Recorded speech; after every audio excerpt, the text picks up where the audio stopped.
أعوذ بالله من الشيطان الرجيم. بسم الله الرحمن الرحيم. السلام عليكم ورحمة الله وبركاته. ولنفتتح المجلس بأم الكتاب الفاتحة. أعوذ بالله من الشيطان الرجيم. إياك نعبد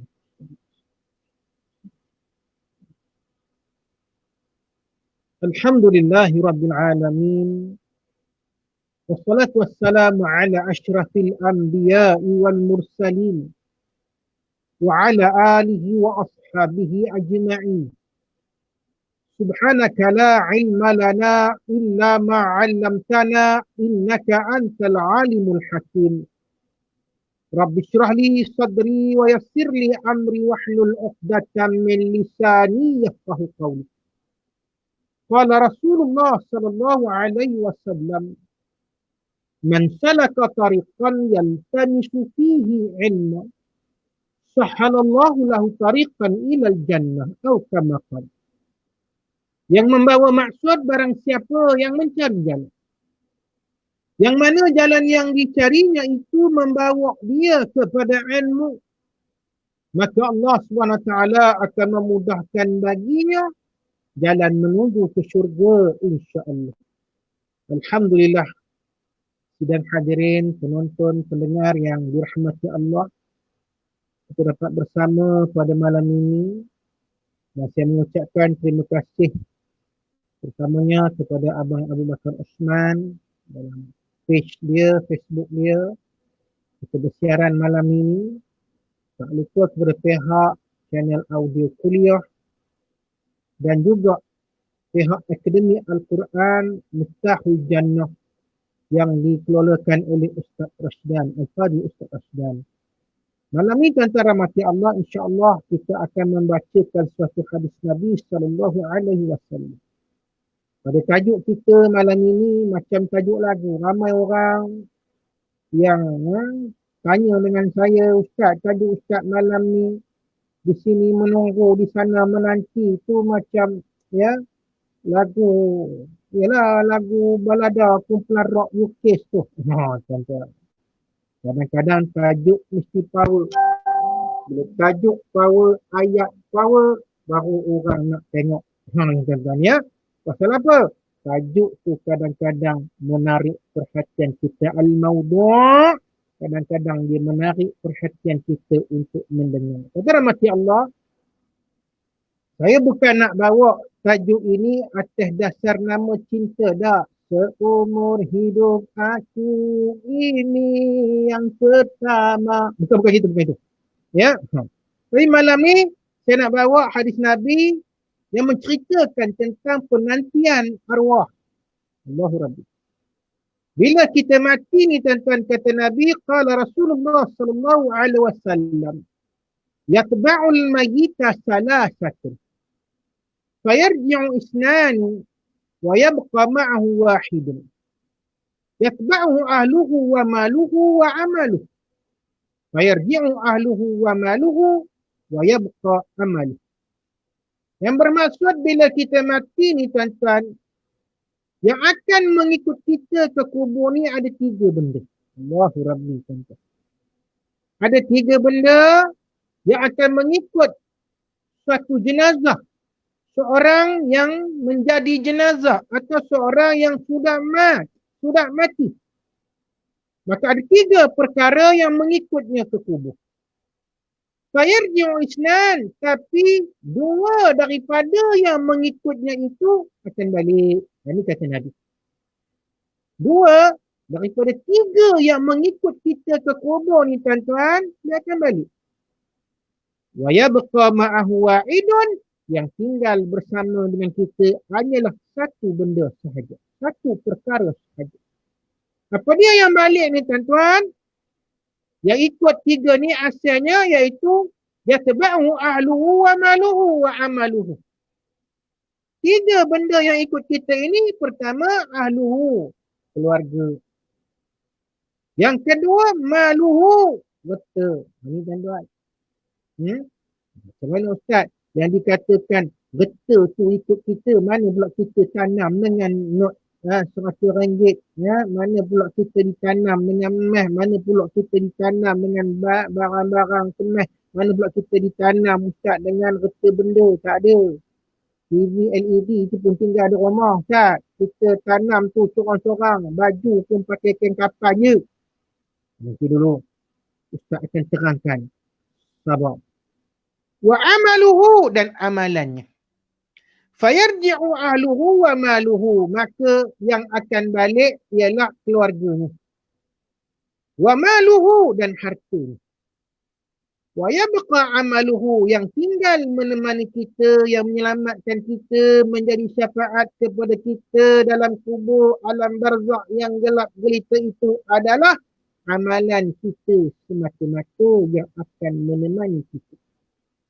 Ulama menyatakan wal muradu man yatba'u janazatahu min ahlihi wa ruffatihi wa dawabihi ala ma jarrad bihi al-'adah. Kata ulama, yang dimaksudkan mengikut kita daripada keluarga itu ialah yang kita sayang. Betul tak tuan-tuan? Isteri yang kita sayangi, kan? Anak-anak yang kita sayangi, yang kita bela daripada kecil. Kata rahmati Allah, kalau kita meninggal dunia, sudah tentulah isteri ni akan menangisi kematian kita. Isteri ni akan merah matanya. Orang Melayu kata, sastrawan kata, berendam air mata. Berendam air mata ni tentang suatu perumpamaan. Bukanlah bermakna dia menangis sampai banjir pula. Tidak. Berendam air mata ni maknanya tuan-tuan so sad. Terlalu sedih isteri. Terlalu hibur. Kenapa setiap malam ada abang duduk baring sebelah, tiba-tiba malam ni adalah malam yang pertama bila suami meninggal. Tidak ada lagi dah siapa di sebelah dia. Kalau sekarang tuan-tuan bangun tengah malam, nigo ke apa ke, jaga, takut, mimpi hantu, mimpi pocong dekat tepi. Raba sebelah, ada suami, peluk suami, gerak suami, abang. Tolong baca-baca sikit bang. Tolong baca-baca sikit ayat-ayat Quran bang. Saya ni tengah uzur. Abang baca-baca, jampi-jampi sikit bang. Kan masa suami sedang ada. Kadang-kadang tuan-tuan, kita bangun tengah malam tu, kalau suami rasa sakit dada, ya, semput, kita kata kat isteri yang, isteri pun terjaga, ngantuk, tolong abang boleh tak minta maaf kacau yang malam-malam, tengah malam ni. Kenapa bang? Tolong yang urut belakang abang. Saya selalu rapi itu, isteri saya selalu urut. Tolong, sakit, kadang tebih kaki, kadang naik angin, sang belakang ni, kadang semput. Kata rahmati Allah, can you imagine? Boleh tak tuan-tuan bayangkan? The first night, bukan first night kita mula-mula kahwin, itu seronok, itu happy, ya. The first night, we live without our spouse, without our wife, without our husband. Macam mana kasih? Mungkin tuan-tuan, itu yang dikatakan berendam air mata tu. Royak, abang, kenapa tinggalkan aku? Abang, kenapa tinggalkan anjur? Kita sedih. Kata rahmati Allah, sebab itu dia mengatakan di sini, keluarga yang mengiringi itu adalah pertama-tamanya mestilah suami atau isteri. Kalau yang mati itu suami, isteri lah. Warifqatihi, dan juga sahabat, saudara maranya, sahabat andainya, jiran-jirannya. Wadawabihi, dan kenderaannya yang dia mangga dengan kenderaan itu. Oh, tuan-tuan. Kita ada BMW 7 Series. Berapa ribu tu? 500,000, 600,000. Kita bangga tuan-tuan, kita ada Toyota Harrier. Dekat 300,000. Kita ada Alphard. Lah, aku lepas je. Kita ada macam-macam kereta mewah, tuan-tuan. Tapi kena ingat tuan-tuan, kadang-kadang sebelum kita menghadap Allah, Allah ambil nyawa kita, kita naik lagi beberapa kenderaan. Ada orang buat laut, ada kata ustaz, mula pakai Mercedes-Benz, mula pakai BMW, lepas tu ustaz kenderaan dia pula, ialah ambulans. Habis ambulans ustaz, matilah Allah cabut nyawa, kenderaan dia apa dia? Kereta jenazah tuan-tuan.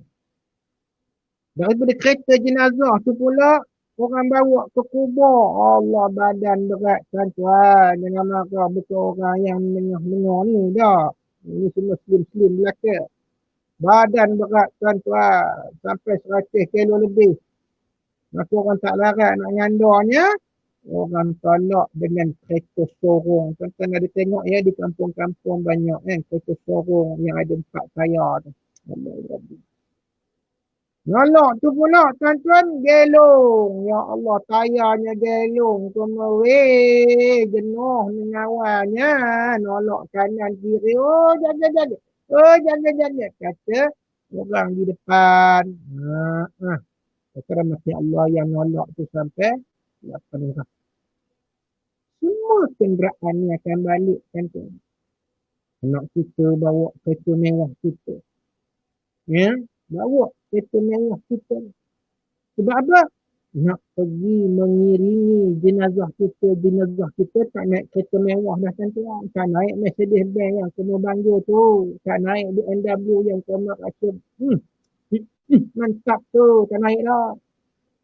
Kita naik kereta jenazah tuan-tuan. Bawa ke perkuburan. Anak kita ni iring daripada belakang. Sampai di kubur ni tuan-tuan, orang turunkan dalam liang lahat, orang pun tanam, ada imam bacakan talqin, ada imam dia bacakan doa, tahlil. Mana yang kata tak wajib baca talqin tu terpulanglah, tapi sambut baca doa, maka pulanglah yang dua ni. Pertama keluarga kita, yang kedua kenderaan kita, yakni harta kita. Tapi yang tinggal dengan kita apa dia tuan-tuan? Iaitulah amaluhu. Amalan yang kita bawa daripada pahala-pahala yang disebut dalam satu hadis yang lain. Iza mata ibnu Adama inqata'a amaluhu illa an salas. Bila mati anak Adam, terputus semua amalannya dengan dunia, melainkan 3 benda yang kalau kita bawa mati ni ada bekalannya. Apa dia tuan-tuan? Yang pertama, sadaqatin jariyah. Sedekah jariah yang kita belanjakan dengan harta, dengan gaji, dengan apa jua yang kita miliki ini kepada jalan Allah. Yang ia menjadi jariah, yang ianya tidak terputus pahalanya. Ini tuan-tuan, Nabi sebut ya, nak jadi sedekah jariah ini kita belanjakan pada benda yang menjadi kegunaan umum, maslahati umum.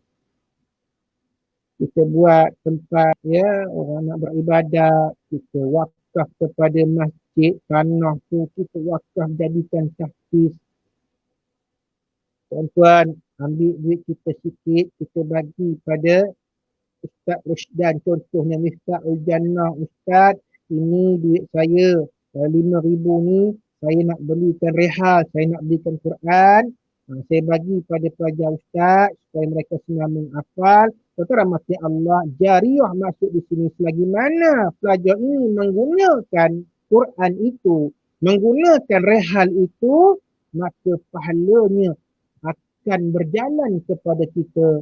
Kita dapat walaupun setelah kita mati. Ada ulama menyatakan ilmu allamahun nas. Ada menyatakan apa itu sedekah jariah yang tak akan terputus daripada kita walaupun kita dah mati. Ilmu yang kita ajar manusia. Ilmu yang macam mana tu? Ilmu yang bermanfaat. Bukan ilmu yang tak manfaat. Ilmu merepek, ilmu merapu, ilmu syair, ilmu mengerat, cara-cara nak pecah rumah, cara-cara nak mencuri, cara-cara nak gelapkan duit, Cara-cara nak menipu rakyat. Bukan itu. Ilmu yang bermanfaat terutamanya fi ulumuddin, khususan fi ulumuddin, terutamanya ilmu-ilmu agama. Yang macam saya buat malam ni tuan-tuan, mudah-mudahan saya dapatlah pahala ni, tuan-tuan ambil lah, tuan-tuan amal lah. Maka bila tuan-tuan amalkan apa yang saya sampaikan ini, maka pahalanya akan sampai kepada saya. Ingat pesan mak saya. Mak saya kata sebelum dia meninggal hari itu, kalau kamu ya mengajar di mana-mana masjid dan surau, bila mak dah tak ada nanti, kamu ingatkanlah kepada Allah, minta kepada Allah, doa kepada Allah. Apa dia mak? Pahala kamu mengajar orang di masjid surau tu, kamu berikan sikit kepada mak. Allahu Rabbi, tuan-tuan. Nanti kita bincang, boleh tak kita sampaikan amalan kita ini kepada ibu dan ayah kita? Nanti kita bincangkan. Usbur, be patient. Bro, sabarlah bro. Kekeramati Allah, ada ulama hadis menyatakan apa itu sedekah jariah, iaitu perkara-perkara yang kita infakkan untuk kemaslahatan umum seperti telaga air. Sayyidina Osman bin Affan, dia membeli telaga air ni tuan-tuan untuk diberikan kepada umat Islam. Kepada seorang Yahudi, beliau beli telaga itu. Pada asalnya Yahudi itu tak mau menjual kepada Sayyidina Osman. Sebab dia bisnes. Dia bisnes. Kalau dia jual, rugilah. Kerana mati Allah, Sayyidina Osman bin Affan ini jutawan ya, di zaman Nabi. Dan dia bersedia untuk membeli pada asalnya. Tapi Yahudi ni tak bagi. Minta agar apa dia dibahagikan hari. Hari ni, hari kamu, contohnya. Esok, hari aku. Atau hari ni, hari aku. Atau 2 hari ni, aku punya 2 hari. Ya, esoknya kamu punya. Dia buat macam tu. Jual dengan, apa dengan tuan? Dengan diletakkan pula pembahagian hari. Pasal apa? Yahudi ni dia duk kira waktu untuk. Sehinggalah Sayyidina Osman bin Affan menyatakan, bila tiba hari saya, air ni tiba giliran saya punya, minta umat Islam ambil sebanyak air yang mereka mahu dan simpan siap-siap. Bila sampai kepada hari Yahudi tu, jangan beli. Tuan-tuan, ini dalam riwayat. Ini dalam sir. Apakah ini kita namakan boikot tuan-tuan kepada non-Muslim?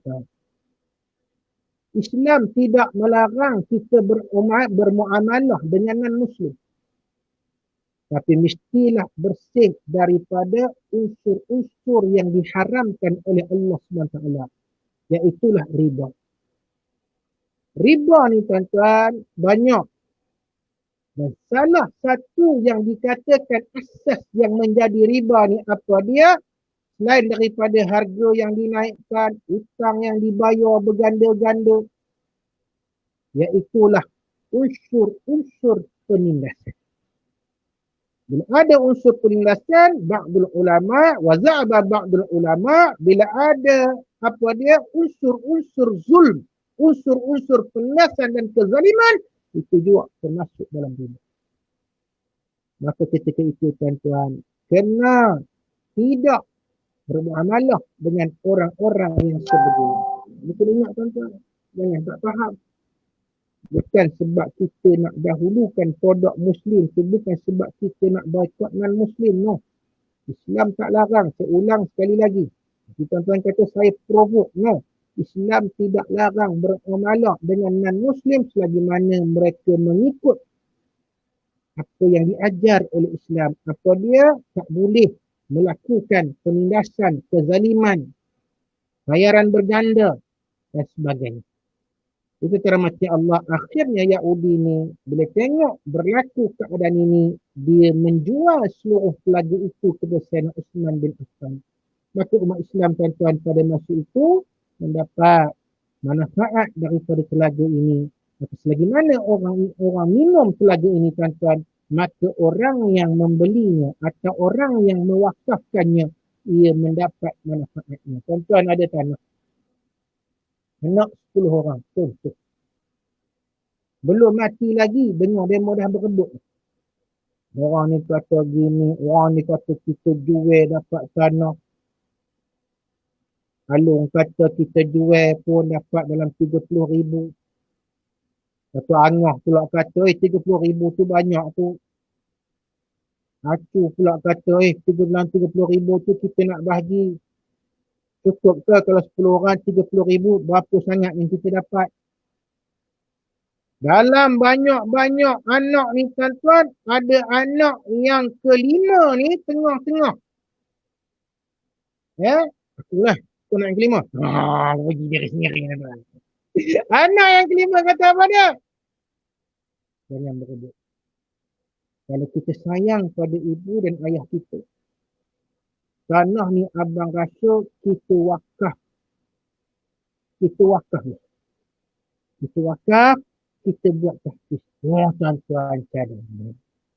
Kata rahmati Allah, ada anak yang memikirkan sebegitu. Kalau begitulah keadaan dia tuan-tuan, maka bahagialah kita. Kerana apa? Kita ada pahala yang pertama namanya sedekah jariah. Banyak lagi sedekah jariah nak cerita tuan-tuan. Ya, air yang dia alirkan ke sawah padi orang. Apa lagi? Banyak tuan-tuan. Rumah-rumah wakaf, musafir. Siapa-siapa musafir yang musafir, tak ada tempat tinggal, datanglah ke rumah wakaf saya ni. Dekat homestay kena bayar yuk. Homestay kena bayar. Sekarang tak ada ni.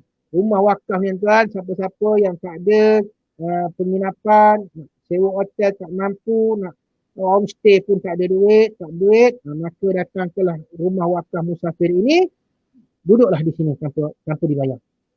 Bagaimana musafir menggunakan rumah-rumah rehat ni tuan-tuan? Tuan-tuan dapat tahu. Saya bukan sebenarnya tuan-tuan. Nowadays all need money. Nowadays all need money. Sorry Ustaz, sorry. Ustaz boleh cakap macam tu, but me, for me, no. Itu rahmat Allah. Apa lagi? Au ilmin yuntafa'u bihi, atau ilmu yang bermanfaat yang akan jadi teman kita ni. Malam ni tuan-tuan, ngaji ilmu. Alhamdulillah. Kita belajar ilmu malam ni. Ini bekal kita. Bukan saja-saja tuan-tuan, online malam ni, dengar celoteh saya ni, no. Tapi saya sedang tuan-tuan menyampaikan kepada tuan-tuan suatu bekal. Tuan-tuan nak pergi musafir, nak pergi berjalan, kena bawa bekal, betul tak? Kalau kita nak pergi berkelah tuan-tuan, dekat Ulu Cepuk, dekat Lata Kinjang, ya, dekat apa lagi? Ya, tempat-tempat perkelaan, atau kita nak pergi ke Pulau Tioman, Pulau Pangkok. Kita nak duduk tepi laut ni tuan-tuan, tak seronok kalau duduk saja-saja. Bawa bekal dari rumah. Kita bawa basket ni. Piknik basket. Untuk apa ni tuan-tuan? Kita sewakan. Dalam dia ada nasi lemak. Ada sambal tumis peta. Ada pula tuan-tuan sandwich. Ada pula tuan-tuan apa lagi? Ya, roti-roti Arab. Allahu Rabbi, kita makan sambil menikmati sepoi-sepoi angin, sepoi-sepoi bahasa. Kenapa? Duduk di tepi pantai tu sambil mengonyok sandwich ni, teringat lagu Elicat. Hadiran Mama membelai pantai, tiada putusnya. Karaoke pula aku. Itulah mati Allah. Oh, bayangkan tuan-tuan, kalau dalam kubur kita, inilah bekalan kita untuk kita rasa nyaman dan aman damai dalam kubur. Apa dia tuan? Ilmu yang kita pelajari. Ilmu yang berguna. Yang tafi'u bihi. Yang boleh kita manfaatkan. Yang boleh menjadikan kita orang yang berakhlak. Yang boleh menjadikan kita tak ambil rasuah. Yang boleh menjadikan kita tidak pecah amanah. Menjadikan kita takut kepada Allah Ta'ala. Menjadikan kita tidak melakukan zina. Menjadikan kita tidak mencuri. Banyak ni ilmu-ilmu yang menyebabkan kita menjadi orang yang muttaqin, minal muttaqin. Apa dia? Orang-orang yang bertakwa. Ini bekal kita yang nombor 2 tuan-tuan. Ada benda ni selamat dalam kubur. awaladin salihin yad'ulah, ataupun anak-anak yang saleh. Ini yang ketiga. Anak-anak yang saleh yang mendoakan kita ni tuan-tuan. Tuan-tuan rahmati Allah, kata ulama lagi, secara adatnya, kebiasaannya, wa idza inqada amrul huzni alaihi raja'u sawa'un aqamu ba'da dafni amla. Secara adatnya keluarga kita ni tuan-tuan, isteri dan anak-anak ni akan balik. Dan setelah tuan-tuan mereka balik, sedih tu hanyalah beberapa hari. Sebab itu katanya situ, wa idza inqada amrul huzni, bila sedih tu dah tak ada dah. Tuan-tuan, kita meninggal, orang ingat kat kita only couple days je tuan-tuan. Orang ingat kat kita ni hanya beberapa hari je. Allah sedih. Sedih. Allah, macam mana matinya tu. Ya Allah, matinya mengejut. Dia muda je lagi. Allahu Rabbi. Ni orang ingat menjak. Isteri kita pun ingat tuan-tuan, kita sedih. Isteri. Abang. Apa dia orang kata ke saya tuan-tuan? Orang perempuan ni, kalau suami meninggal, dia memang sedih lama. Allah Alam betul tidak. Dia memang sedih sampai makan tahun. Sampai 3 tahun pun ada. Jadi orang lelaki ni Ustaz, ni kata orang makcik tu lah. Sedih tak lama Ustaz. Adalah 3 hari Ustaz. Paling lama pun 3 minggu. Memanglah Ustaz, 3 minggu meleleh, ayah mati. Tapi lepas 3 minggu Ustaz, jumpa dengan orang yang dia berkenan. Dia tak meleleh ayah mati Ustaz. Dia meleleh halio pula. Ni tak jangan marah. Kerana mati Allah, apapun manusia takkan mengenang kita selama-lamanya. Kita sudah tidak ada di alam dunia ini, sudah terpisah daripada anak-anak dan isteri kita. Usually, biasanya, adatnya, katanya di sini, kita akan dilupakan. Aduh, tuan-tuan. Kita akan dilupakan.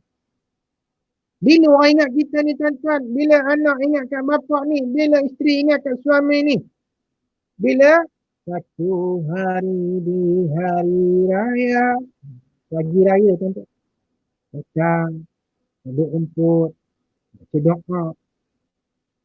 Betul mati Allah, apa yang berlaku kepada kita, kita keseorangan. Yang akan menemani kita ni tuan-tuan, itulah tadi sedekah jariah. Yang kedua, ilmu yang kita belajar, kita pelajari. Yang ketiga, apa dia tuan-tuan? Doa anak yang soleh. Sebab itu tajuk saya, si arwah mati ini sentiasa menunggu menanti. Apakah ada doa daripada anak-anaknya? Tuan-tuan mati Allah. Sebab itu apabila disebut oleh Allah Subhanahu Wa Taala tuan-tuan, dalam firman-Nya dalam surah Asy-Syu'ara, yauma la yanfa'u malun wala banun illa man atallahu biqalbin salim. Hari yang tidak ada faedah lagi reta dan anak. Reta ni tuan-tuan tak ada faedah. Kalau di dunia ni kita kaya raya, kita millionaire, kita trillionaire. Tapi reta kita tidak dibelanjakan pada jalan Allah. Reta kita ni tuan-tuan tidak dibelanjakan pada syariat. Reta kita ni tuan-tuan tidak dibelanjakan pada perkara-perkara kebaikan. Masa di atas dunia ni tuan-tuan, kita kedekut untuk bersedekah. Kita kedekut untuk berwakaf. Masya Allah. Sehingga kita mengatakan, kalau aku bersedekah, kalau aku berwakaf, nanti aku jatuh miskin. Anak-anak aku nak makan apa? Anak-anak aku nak hidup macam mana? Oh, aku nak kumpul harta yang banyak. Aku nak bagi anak-anak aku, bila aku mati nanti, anak-anak aku tidak akan susah hidup. Anak-anak aku tidak merempat. Anak-anak aku tidak akan Ya, mengemis dengan orang. Anak-anak aku takkan minta dengan orang.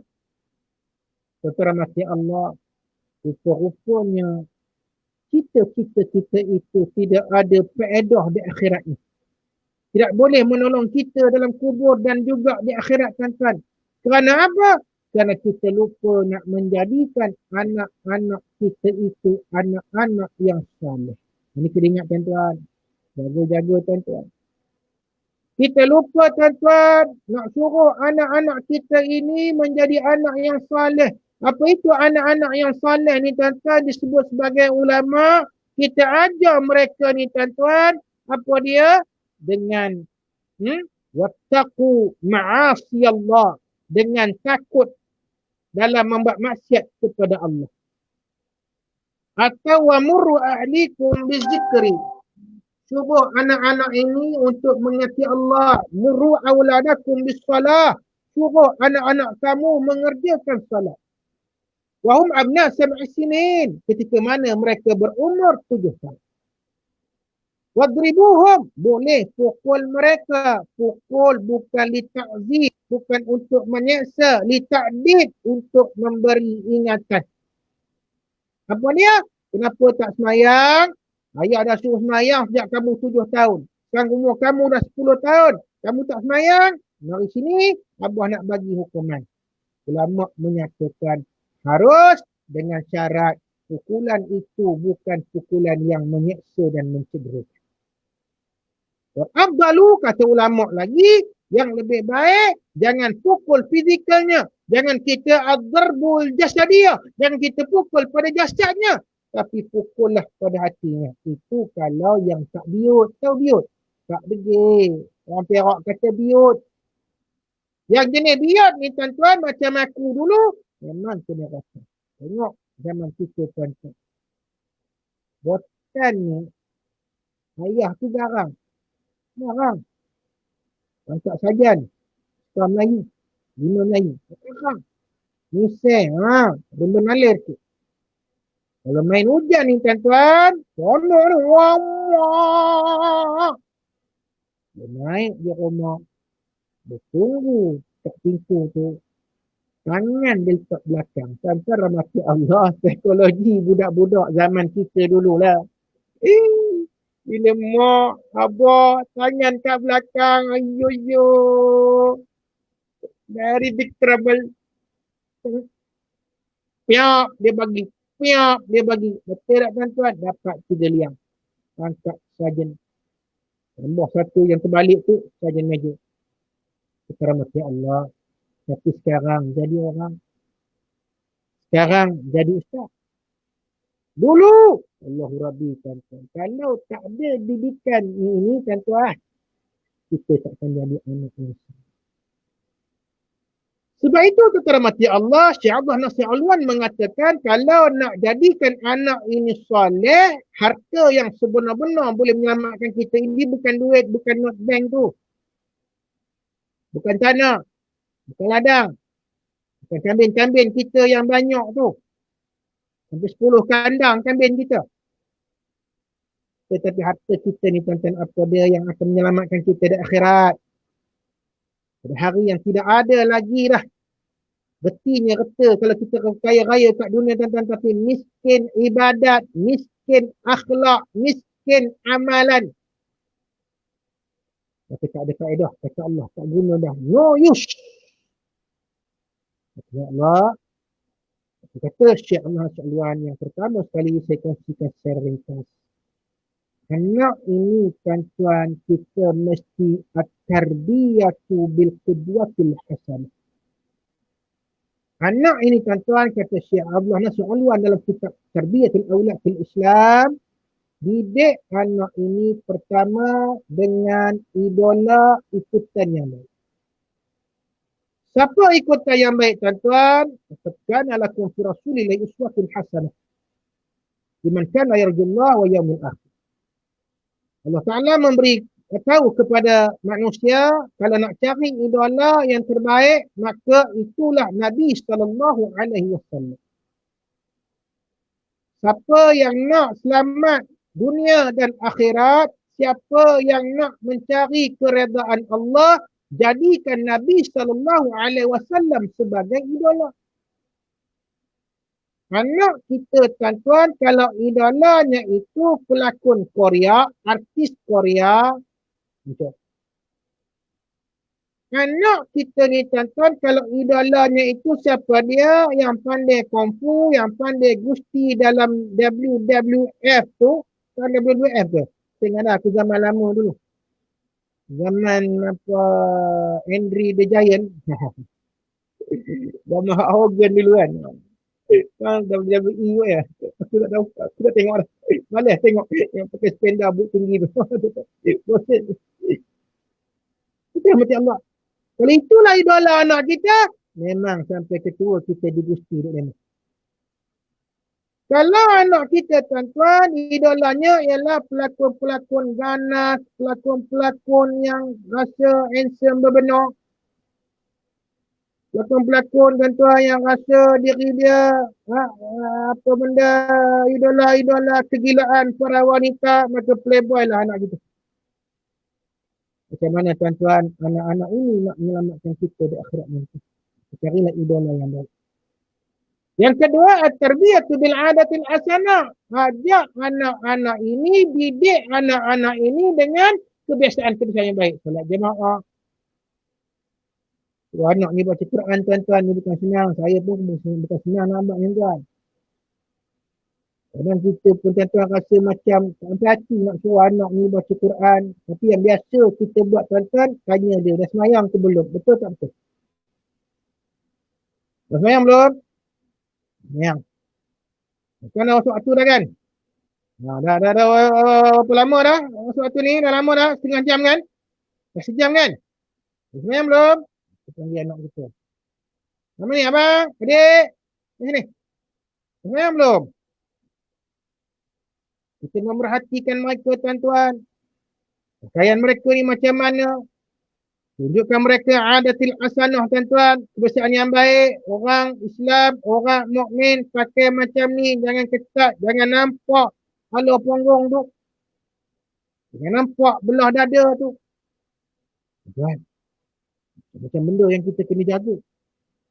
Apa lagi tuan-tuan, bila tengok anak-anak kita ni malas, tengok anak kita ni banyak buang masa, tengok anak kita ni tuan-tuan banyak berangan, banyak melepak, banyak, kita kena beri mereka ni tuan-tuan penerangan. Tuan-tuan, walaupun ada setengah bapak dia tak suka, jadi pok-pek sebab anak tak suka. Bila kita pok-pek, anak akan kata, abah ni pok-pek. Tuan-tuan rahmati Allah, kalau nak anak ni menyelamatkan kita di akhirat besok, kena pok-pek. Pok-pek ni tuan-tuan bukan bermaksud kita beletih, tak tentu arah, tak tentu pasal. Pasal semut gigit pun kita beletih ke anak kita. Tapi bodoh kamu, abah. Yang bodoh tu semut gigit abah, siapa saya pula abah kata bodoh. Jangan jadi kata itu. Maknanya tuan-tuan, bila nampak benda-benda yang disebut oleh ulama' dalam ni, apa dia? Wattaqu ma'asiyallah. Nampak anak-anak ni cenderung kepada kemaksiatan kepada Allah ni tuan-tuan, kita kena tegur. Yang ketiga apa dia? Al-mau'iz at-tarbiyatu bil mau'izatil hasanah. Apa dia tuan-tuan? Kena didik anak ini dengan nasihat-nasihat. Ini saya kata tadi. Nasihat tuan-tuan, bagi tahu hadis Nabi begini, Nabi SAW begini, berkata begini, bersabda begini. Kalau tak apa yang bahasa Arab, sebutlah bahasa Melayu.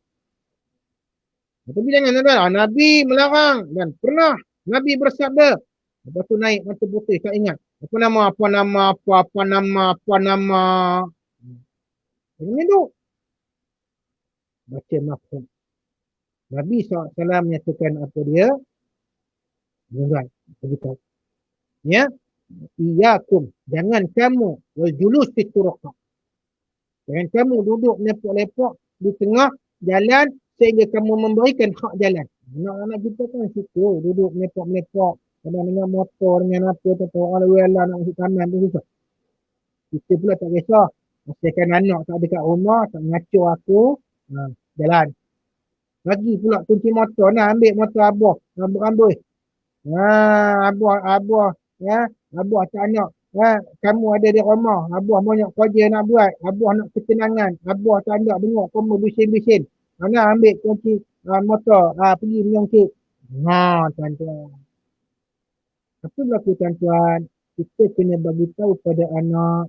Hmm, Abah tak suka kamu lepak-lepak sampai tengah malam. Bukan tak boleh jumpa kawan. Tapi jumpa kawan sampai embun turun. Embun turun.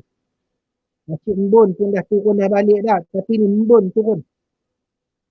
Melepak lagi. Kamu tak nak Nabi melarang kita melepak tengah jalan. Mengganggu orang lalu lalang. Bagi hak jalan ni. Kalau orang datang, orang lalu lalang. Bagi salam. Jangan buat benda-benda yang orang tak suka, marah. Ni tuan-tuan. Mau'izatul hasanah. Anak ini mesti kita terbiak dengan nasihat-nasihat yang betul. Yang mengikut kepada Al-Quran dan Sunnah. Tapi dah masalah tuan-tuan. Bila kita nasihat anak, kita jangan buat dulu. Ini masalah. Bila anak kita isap rokok, kita marah. Maka kita pun merokok. Tuan-tuan. Anak tak mau dengar. Nak dengar mana abah pun merokok. Katanya. Anak sekarang ni. Generasi lain ni dia pandai jawab. Ini masalah kita. Kita kata dekat anak kita apa. Tengok-tengok cerita separuh-separuh bogel ni. Nampak pusat nari-nari. Nampak pusat ni. Abah tak suka. Masuk. Suruh anak masuk bilik, anak pun masuk bilik tuan-tuan, sambil dia masuk bilik, dia gelin belakang, tengok-tengok, kita pula sambung tengok. Tuan-tuan. Mu'izat hasanah ni tuan-tuan, mesti kita mulakan dahulu. Nasihat yang berguna ini, Quran Sunnah ini, mesti kita mulakan dahulu, baru anak ni muncul. Apalagi tuan-tuan, at-tarbiyatu bil mulahazah. Anak yang soleh, tuan-tuan, bagaimana nak jadikan anak ini menyelamatkan kita tuan-tuan di akhirat nanti, apa dia tuan-tuan? Mereka ini mestilah kita ajar didik tarbiyah dengan mulahazah melihat. Nah, tengok Allah kata afala yanzuru ilal ibili kaifa khuliqat. Tengok tak bagaimana unta dijadikan. Bagaimana unta ni boleh berjalan di padang pasir, boleh tahan dia berhari-hari, berminggu-minggu, tidak minum air. Tak minum air. Kenapa? Allah jadikan pada unta ni unik tuan-tuan. Kejadian Allah. Kekayaan Allah. Allahu Rabbi. Kebijaksanaan Allah. Allah jadikan pada bonggol unta itu dia menampak dia mempunyai bekalan air. Tuan-tuan. Cerita macam ni tuan-tuan. Kita membawa sesuatu yang dipanggil sebagai orang kata mulahazah. Yang menyebabkan kita melihat kepada ayat-ayat Allah. Fi ayatillah. Inna fi khalqis samawati wa ard wa ikhtilafil laili wan nahar. Sebut dalam Quran lagi, sesungguhnya pada kejadian langit dan bumi, pertukaran malam dan siang menjadi tanda bagi orang-orang yang cerdik. Tengok. Kamu tengok. Tengok malam. Malam ni siapa ada kunci? Siapa ada kunci? Beritahu saya. Kalau ada yang pegang kunci malam, pasal apa? Saya nak siang cepat. Lama mana malam ni? Saya suka kerja. Saya suka apa dia? Bekerja pagi-pagi. Ni sini kunci. Aku nak pukul malam ni jadi siang. Pukul 10 malam ni kan? 10:06 ni kan? Pukul jadi 10:06 pagi. Ada tak orang boleh buat macam tu tuan-tuan? Kata rahmati Allah, apabila kita bagi tahu terbiak dia macam ini, tengok ini kejadian dia, tengok kejadian Allah, tengok ni wa taraful kalati tajri fil bahr bima yanfa'un nas. Tengok kapal-kapal yang berlayar di laut, yang manusia boleh gunakan kapal-kapal ini. Maka tuan-tuan, dia akan yatawalladu minhu tauhid. Kata ulama, benda-benda mulahazah ini, kita lihat ini, kita ajar ini akan melahirkan sifat tauhid dalam anak-anak. Dan anak-anak ini akan menjadi soleh tuan-tuan. Dan ini yang akan menyelamatkan kita di akhirat. Yang terakhir yang saya kata tadi, at-tarbiyatu bil uqubah. Kena beri hukuman tuan-tuan pada anak kalau anak ini tidak melakukan apa yang disuruh. Yang Allah murka buat, kita bagi hukuman nasihat. Bagi tahu sekali lagi tuan-tuan, I tell you one more time. Ulama mengatakan, cubalah pukul hatimu dahulu. Bukan tumbuk di dada tu, jangan teringin tu, no. Pukul di hati ni tuan-tuan, maknanya apa dia? Nasihat dia. Tarik dia. Cakap elok-elok. Cakap dengan penuh kesayang macam Luqmanul Hakim, ya bunayya, menggunakan kaedah uslub ya bunayya, hei anakku. Hanga, halo, jangan buat macam ni. Hanga, halo, jangan buat macam ni. InsyaAllah tuan-tuan, ya, anak-anak ni akan menjadi anak yang saleh. Bila anak-anak ni menjadi anak yang saleh, barulah dia akan jadi sebagaimana yang Allah Ta'ala firmankan bahawa anak yang saleh ini akan membaca doa untuk kita. Rabbighfirli wali walidayya warhamhuma kama rabbayani shaghira. Ini yang kita dambakan tuan-tuan. Bila kita mati tuan-tuan, duduk di alam barzak, duduk di alam barzak, duduk dalam kubur yang gelap. Maksudnya kita menanti, menunggu, ya Allah, ada ke anak aku ni hantarkan doa. Ingatkan anak aku kepada aku. Tuan-tuan, sebelum hadis sahih ni tadi, awaladin salihin yad'ula, doa anak yang saleh itu sampai kepada mak ayah dia. Can you imagine? Tuan-tuan boleh tak tuan-tuan bayangkan tuan-tuan berada di tempat yang gelap, berseorangan, menunggu sesiapa tuan-tuan datang. Allah Rabbi tuan-tuan kalau kita tengok PKP ni pun. Ada seorang imam tuan-tuan cerita. Sedih. Imam ni kata tuan-tuan, satu hari dia pergi dengan Tok Ketua, pergi rumah satu orang isteri yang suami dia bekerja di luar negara. Suami cari rezeki luar negara tuan-tuan, tak boleh balik. Tak boleh balik kenapa? COVID-19. So bila suami tak boleh balik tuan-tuan COVID-19 ni, isteri ni pula baru melahirkan anak, pantangnya tuan-tuan, duduk sorang-sorang di rumah. Tak boleh ke mana. Nak keluar ni pula tuan-tuan dengan baby kecil ni, nak pergi keluar duit, bukan tak ada duit, nak keluar duit gini, susah. So tuan-tuan rahmati Allah, terkurung di dalam di rumah itu, di kampung ni, sehinggalah imam ni dengan ketua kampung ni memikirkan suami dia pergi luar negara, luar Malaysia ni untuk bekerja, macam mana keadaan isteri ni. Prihatin. Dia pun bawa berat, bawa minyak, bawa gula dan sebagainya tuan-tuan. Sampai di rumah, ya, isteri ni dan 3 orang anak ni, dia orang bagi salam, panggil. Keluarlah si isteri ni tuan-tuan, bila nampak barang yang dibawa oleh AJK kampung ni, isteri ni kata Pak Imam itu macam nak bersujud kepada mereka, Masya Allah. Dia menyatakan dengan air yang berlinangan, dia kata saya pun tak tahu nak buat macam mana. Suami tak boleh balik. Saya pula terkandas di rumah ni, nak keluar takut nanti jangkit pada baby yang kecil ni.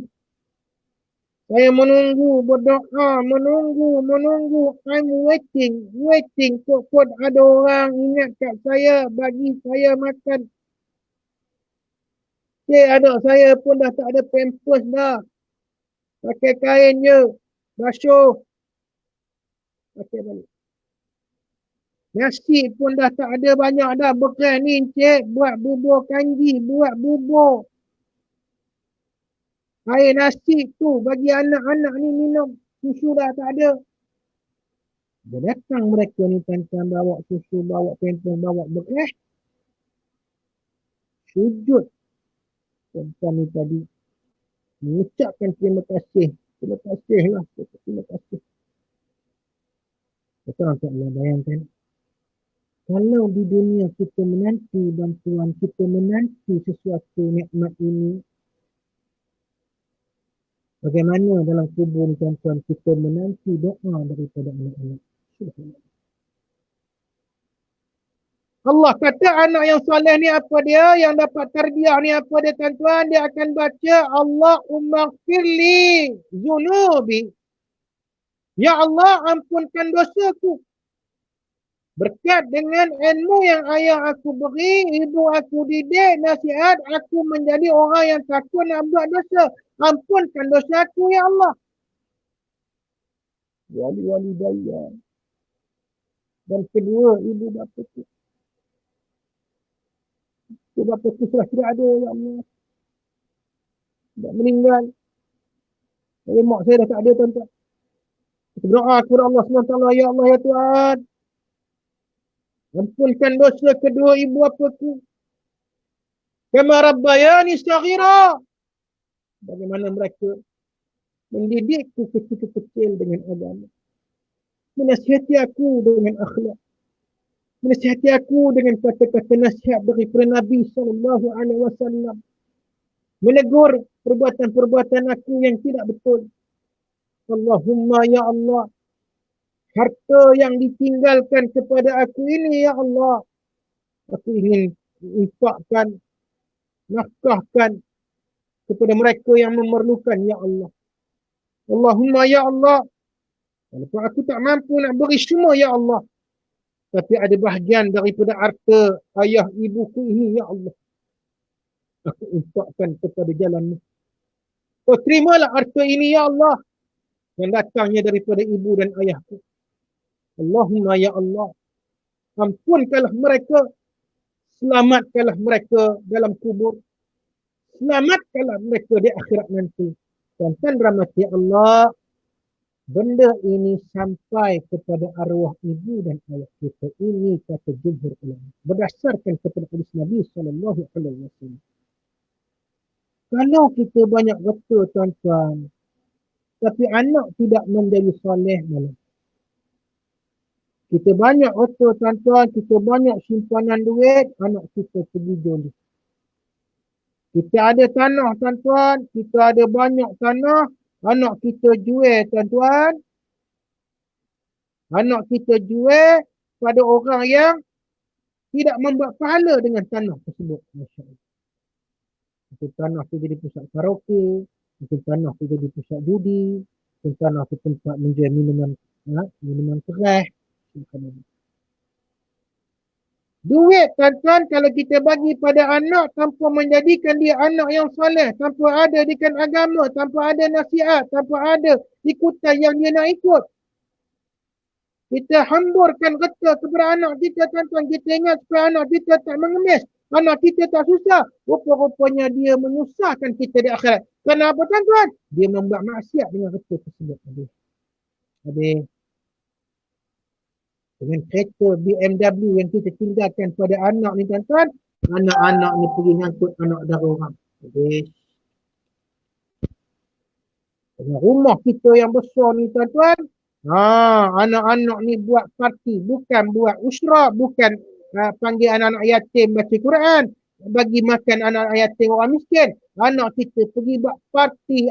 Parti apa dia tuan-tuan? Dalam tu ada Yamsin, ada mabuk, ada nyanyi-nyanyi. Hancur tuan-tuan.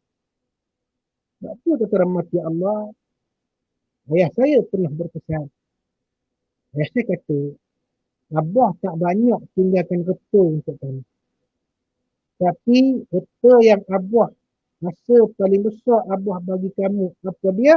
Dengan melorongkan kamu masuk ke bidang agama. Ini kata ayah saya lah. Hidup lagi orang tua tu. Hidup dengan adik saya. Abah melorongkan kamu masuk ke bidang agama, jadi ustaz.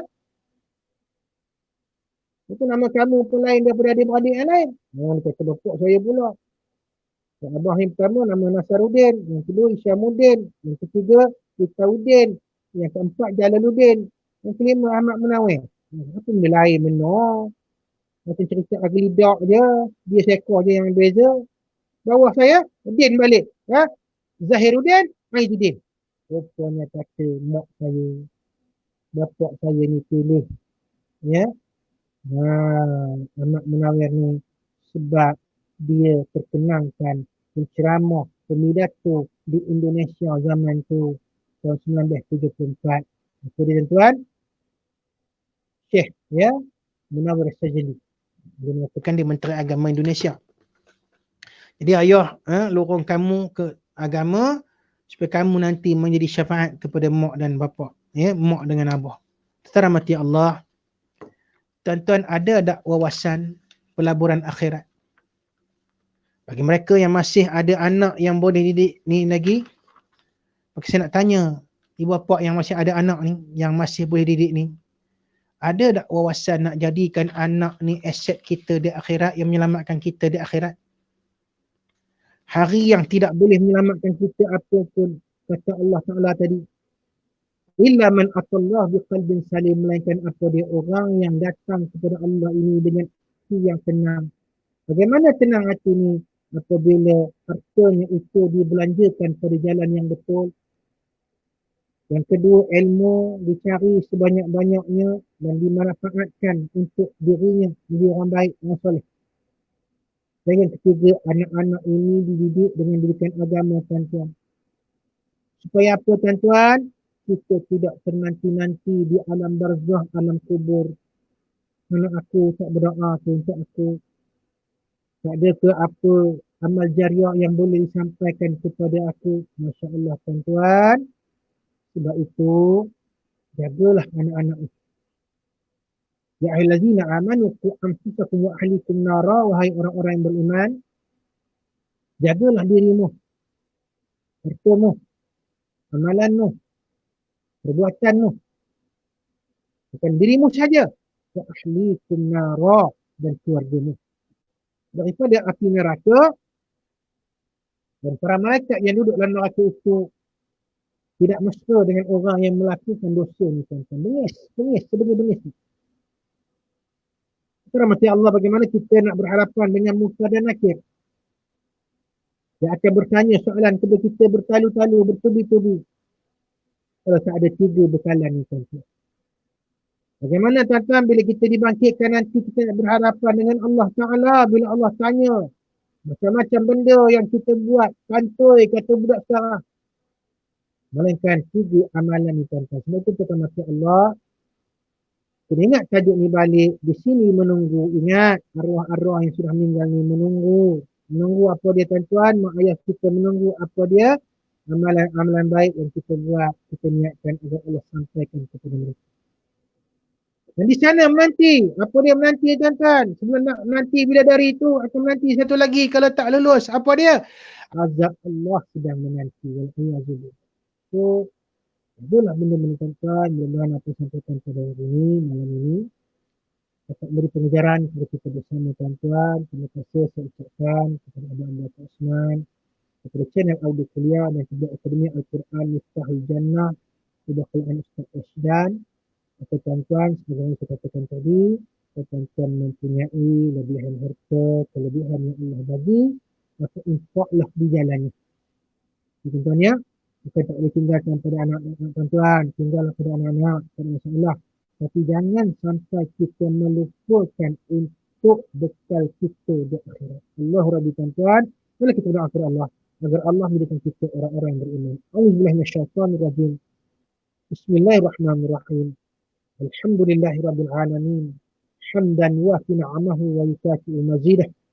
Ya Rabbana lakal hamdu kama yanbaghi jalalika wajhika wa azim sultan.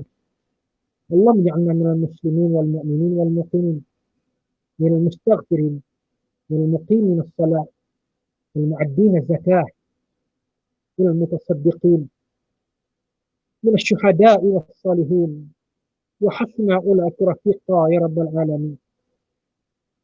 اللهم أدخلنا إلى الجنة، جنة الخلود، جنة الفردوس. اللهم أعذنا من عذاب القبر ومن عذاب النار. اللهم ya Allah, jadikanlah kami orang-orang yang terima amalan, kami orang-orang yang cukup bekalan untuk menghadapi akhirat ya Allah. Jadikanlah kami orang-orang yang kembali kepada-Mu ya Allah dengan perasaan yang tenang, dengan bekalan yang mencukupi untuk kami menghadapi alam kubur dan alam akhirat. Masukkanlah kami ke syurga-Mu ya Allah. Jadikanlah keluarga kami keluarga yang baik, anak-anak yang saleh dan saleh. Terimalah amalan kami رب العالمين. ربنا آتنا في الدنيا حسنة وفي الآخرة حسنة وقنا عذاب النار. والحمد لله رب العالمين. Kita akhiri dengan membaca tasbih kifarah dan surah Subhanaka Allahumma wa bihamdika asyhadu an la ilaha illa anta wal 'asr innal insana lafi khusr illa alladhina amanu wa 'amilus salihati wa tawassaw bil haqq wa tawassaw bis sabr. Assalamu alaikum warahmatullahi wabarakatuh. Terima kasih.